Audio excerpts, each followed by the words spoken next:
My brother mocked me for being a janitor after college, so I bought his house from the bank and gave him 30 days to vacate. I'm a 26-year-old guy, and if I'm being honest, I never thought my life would turn into the kind of story strangers on the internet would actually want to hear. But here I am, typing this out, because I need to get it off my chest. After college, I thought things would fall into place. Everyone around me seemed to be moving forward corporate jobs, shiny offices, big paychecks. Me, I ended up working as a janitor at a local high school. It wasn't my dream job, not by a long shot, but it was steady work, and it paid enough to keep me afloat. The smell of bleach clung to my clothes, my hands always cracked from cleaning chemicals, and by the end of each night shift, I'd collapse into bed with my body aching. Still, I told myself it was temporary. It's honest work, I'd repeat whenever the shame crept in. My dad would say the same thing. Son, a paycheck is a paycheck. Don't let anyone tell you otherwise. But it was hard to ignore the judgmental looks, the way people's voices dipped when they asked what I did for a living. The worst part wasn't the strangers, though. It was my own family. My older brother had graduated 2 years before me and landed a well-paying corporate job. Every family gathering turned into a silent comparison. Him in tailored suits. Me showing up in faded polos that still smelled faintly of disinfectant. At first I thought I could brush it off. But then the comments started. Hey, don't spill anything, my brother. We'll clean it up. They laughed, like it was harmless fun. I forced myself to smile, but inside I felt smaller and smaller. And deep down, I already knew this was just the beginning. My brother Ethan was everything I wasn't, or at least that's how it felt. He was 2 years older than me, and the golden child in every sense. Fresh out of college, he landed a corporate job with a salary that could pay my yearly income in a few months. He walked into every family gathering with that smug confidence, like the world was made just for him. I still remember one dinner at my parents' house. Ethan slid his car keys onto the table, the shiny BMW logo catching the light like a deliberate flex. Just picked her up last week, he said, grinning. My mom gasped. My dad clapped him on the back, and the room buzzed with admiration. Then all eyes turned to me. I had nothing to show. No car, no fancy apartment, no big paycheck. Just my janitor's uniform hanging in the back of my beat-up Toyota. Ethan leaned back in his chair, sipping wine like he was in some commercial. So, little brother, how's the mop treating you? His words were smooth, but the sting was sharp. Everyone chuckled politely, even my parents, and I wanted to disappear right there at the table. I tried to laugh it off. It's honest work, I said, forcing my voice to stay calm. Inside, though, my chest was burning. The smell of roasted chicken and garlic mashed potatoes filled the air, but it all tasted like cardboard in my mouth. That night, lying in bed, I stared at the ceiling, Ethan's words echoing in my head. I wasn't just his brother anymore. It was the family's punchline. And somehow, I knew this was only the beginning of the storm he was about to unleash on me. The worst blow came at a family barbecue, the kind of event that was supposed to bring everyone together. The backyard smelled of charcoal and sizzling burgers. Kids were running through sprinklers, and music played from a Bluetooth speaker. I was actually enjoying myself until Ethan decided I was his entertainment for the night. I was carrying a tray of lemonade when he shouted across the yard, "Careful, everyone. If you spill, don't worry, my brother. Here, we'll clean it up." He's a professional. The words sliced through the laughter, and suddenly the entire crowd turned to look at me. A ripple of chuckles followed, some people laughing harder than others, and I felt the heat rising up my neck. I tried to force a smile, but my hands trembled as I set the tray down on the table. My aunt leaned over and whispered, "Oh, he's just teasing, honey," but it didn't make it sting any less. Ethan wasn't teasing, he was humiliating me, reminding everyone of my place. I wanted to fire back, to say something sharp, but the words stuck in my throat. Instead, I just muttered, "Yeah, I guess that's me," and pretended to busy myself with plates. The smoke from the grill burned my eyes, though I knew it wasn't just the smoke, it was the tears I refused to let fall in front of him. The rest of the evening was a blur. I kept my head down, focusing on the sound of ice clinking in glasses, on the grass crunching under my shoes, on anything but the laughter that still echoed in my ears. That night, I swore I would never forget the way he looked at me like I wasn't his brother. But the punchline to his favorite joke, as if humiliating me in front of family wasn't enough, Ethan decided to take it further. It started with little digs on social media, sarcastic comments under my photos, snide remarks that seemed harmless at first. But then it escalated. One day, I logged onto Facebook and saw a post from him, a photo of a mop and bucket with the caption, "Thinking of my little brother today. Hope he's living the dream." The comments were full of laughing emojis, and some of our old classmates even chimed in. "Man, brutal. At least he's employed, right?" My stomach twisted as I scrolled through them, each word cutting deeper than the last. I called him and asked, "Ethan, why are you doing this?" He chuckled, his voice dripping with arrogance. "Relax, bro. It's just a joke. Don't be so sensitive. Jokes aren't supposed to make someone feel like garbage," I muttered. He sighed dramatically. "Look, if you don't want people to laugh, maybe don't give them something to laugh at." That was the moment I realized it wasn't just about sibling teasing. He actually enjoyed tearing me down. Humiliation wasn't confined to family barbecues anymore. It was public now, online for the world to see.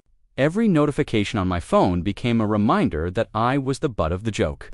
The glow of the screen at night felt like a spotlight exposing every insecurity I tried to hide. I stopped posting pictures.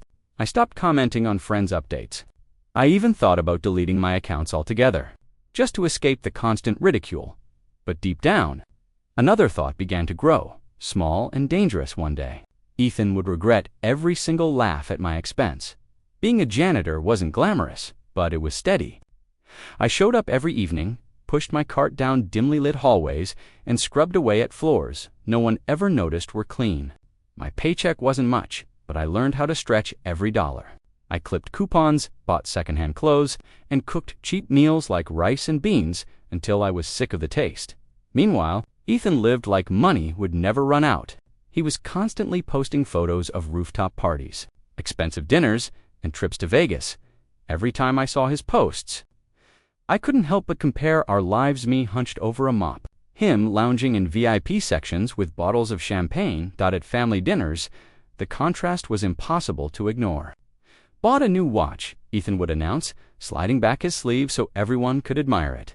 My mom's eyes would light up with pride. Then she'd turn to me and ask gently, "How's work going, sweetie?" Her tone was soft, but I could feel the unspoken question underneath. When are you going to do something better with your life? The truth. I was tired.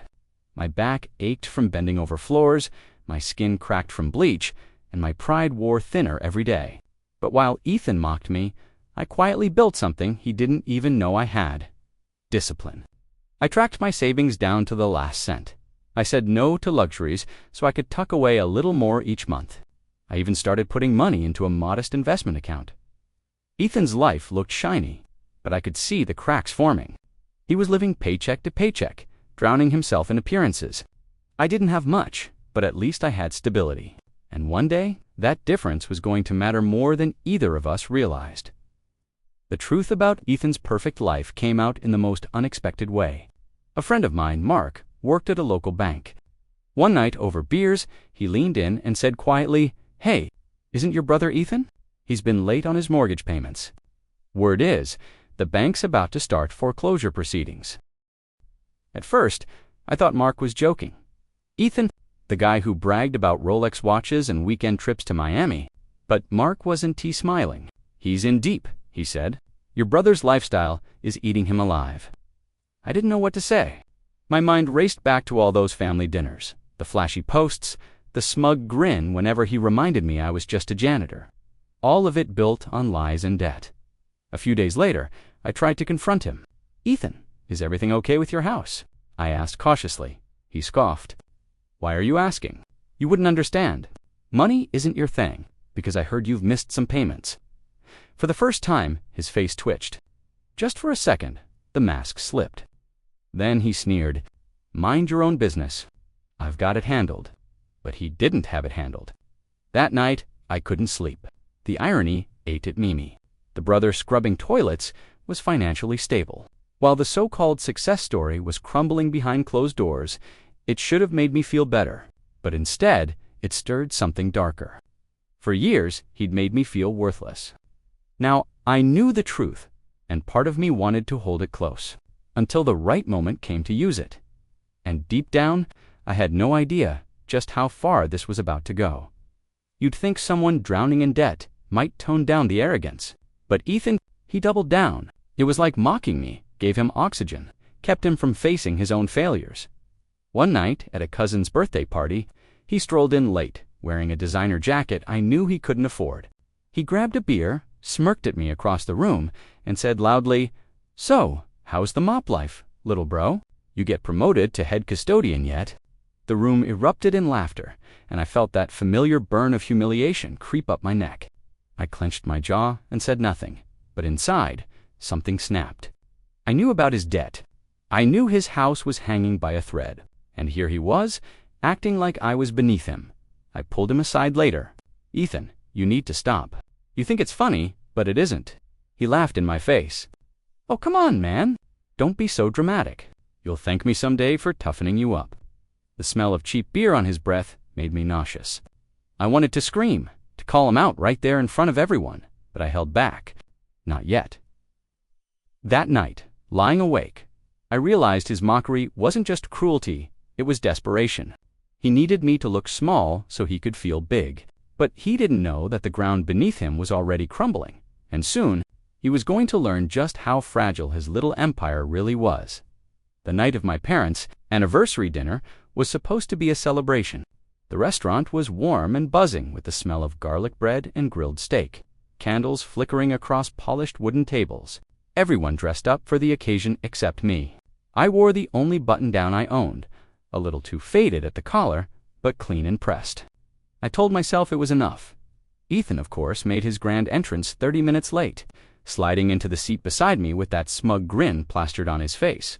He raised his glass of wine and said, "Let's toast to Mom and Dad for raising 2 sons, one who made it big, and one who knows how to handle a mop better than anyone." The table erupted in laughter. Even my parents chuckled nervously, though my mother quickly tried to shush him. But the damage was already done. My stomach sank as every eye at the table turned to me, waiting for me to play along, to laugh at myself like I always did.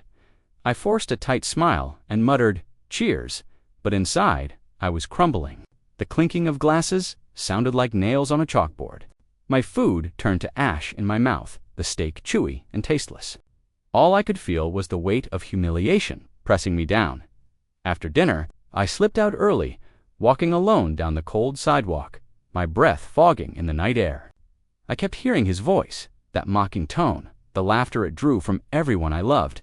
That was the lowest I had ever felt reduced to a joke in front of the very people who were supposed to see me as family, not a punchline.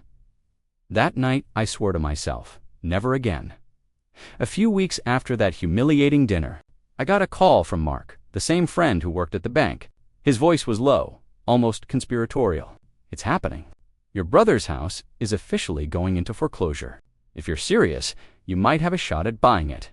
For a moment, I just sat there in silence, gripping my phone so tight my knuckles turned white. Ethan's house, his pride, his trophy, the very symbol he used to lord over me was slipping out of his hands. And somehow, fate had placed the choice in mine. I hung up the call and sat on my bed in my tiny apartment.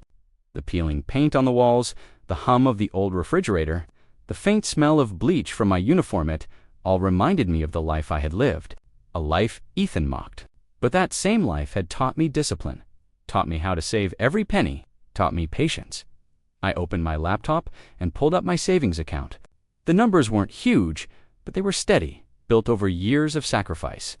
Add in the modest returns from my small investments, and for the first time, I realized something incredible. I could actually do this. The thought both terrified and electrified me. Buying Ethan's house wasn't just about property, it was about reclaiming every shred of dignity he had tried to strip from me. As I stared at the screen, one thought pulsed through me, louder than my heartbeat. This was my chance to turn every insult, every laugh, every smirk into justice. And I wasn't about to let it slip away. Walking into the bank to sign the paperwork felt surreal. The air smelled of polished wood and stale coffee, and the quiet hum of printers filled the background. I sat across from the loan officer, my hands trembling slightly as I flipped through the thick stack of documents. With every page I signed, the reality sank in deeper. The house that had been Ethan's pride was about to become mine. I thought about all the years I had spent in the shadows, scrubbing floors, patching together bills, swallowing humiliation at family dinners. And now, with the stroke of a pen, I was taking ownership of the very thing Ethan had used to prove he was better than me. When the final signature was done, the officer slid the keys across the table. "Congratulations," she said with a polite smile. I stared down at the cold metal resting in my palm, and a rush of adrenaline surged through me. That night I drove past the house.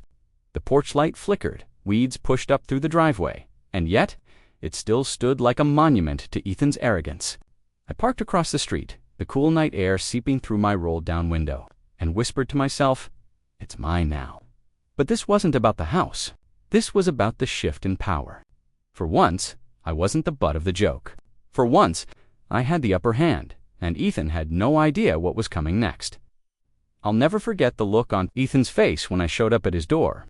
It was late afternoon, the sun casting long shadows across his once pristine lawn, now overgrown and patchy. He opened the door in sweatpants, holding a half-empty beer bottle. His confident aura dimmed, but not gone. "Hey," he said casually, though his eyes narrowed. "What are you doing here?" I took a deep breath, pulled the foreclosure notice and deed from my folder, and held them out. "I'm here because this house isn't yours anymore. It's mine. You have 30 days to move out." For a second, he just stared at me, blinking like he hadn't processed the words. Then he laughed, a hollow, disbelieving sound. "You don't mess with me. You're a janitor. You couldn't afford this place in a million years." I met his eyes, steady and unflinching. "You're right. I'm a janitor. But being a janitor taught me discipline. While you were wasting money on cars and parties, I was saving. And now, this house belongs to me." His smirk faltered. His face turned red, the arrogance slipping away as the truth sank in. He glanced down at the paperwork, his hands trembling slightly as he skimmed the bank's stamp. For the first time, Ethan looked smaller than I had ever seen him. "You can't do this," he muttered, his voice cracking. 30 days, Ethan. Pack your things." The silence between us was heavy, broken only by the faint buzz of a lawnmower down the street. For years, he had made me feel worthless. But, standing there on his porch, the keys to his kingdom in my pocket, I finally felt the balance shift, and for once, he was the one with nowhere left to hide. The day Ethan finally moved out, the sky was gray and heavy, as if even the weather wanted to mark the occasion. I sat in my car across the street, watching as he and a couple of friends loaded boxers into a rented truck. His once proud posture was gone, his shoulders slumped, his face drawn tight with anger and shame. He caught sight of me and glared, but he didn't say a word. For years, he'd had the power, the spotlight, the laughter of others at my expense. Now he had silence, and that silence was louder than anything he could have said. When the truck pulled away, I walked up to the house and slid the key into the lock. The door creaked open, and I stepped inside. The place smelled faintly of stale beer and dust, the echo of Ethan's excess lingering in the air. But beneath that, I felt something strong of freedom. Vindication. I stood in the living room, looking around at the high ceilings and polished floors, and whispered to myself, all those nights scrubbing toilets, all those they brought me here. But here's the thing, it was never really about the house. It was about proving to him, and to myself, that my worth wasn't defined by a paycheck or a title. Ethan had mocked me for years, convinced he was untouchable. And yet, in the end, it was my discipline, my resilience, my quiet persistence, that won. I don't hate him. Honestly, I pity him. He built his life on arrogance, while I built mine on grit. And when arrogance crumbled, grit was what remained. So yes, I bought my brother's house. I gave him 30 days to leave. But more than that, I reclaimed my dignity, and no one can ever take that from me again.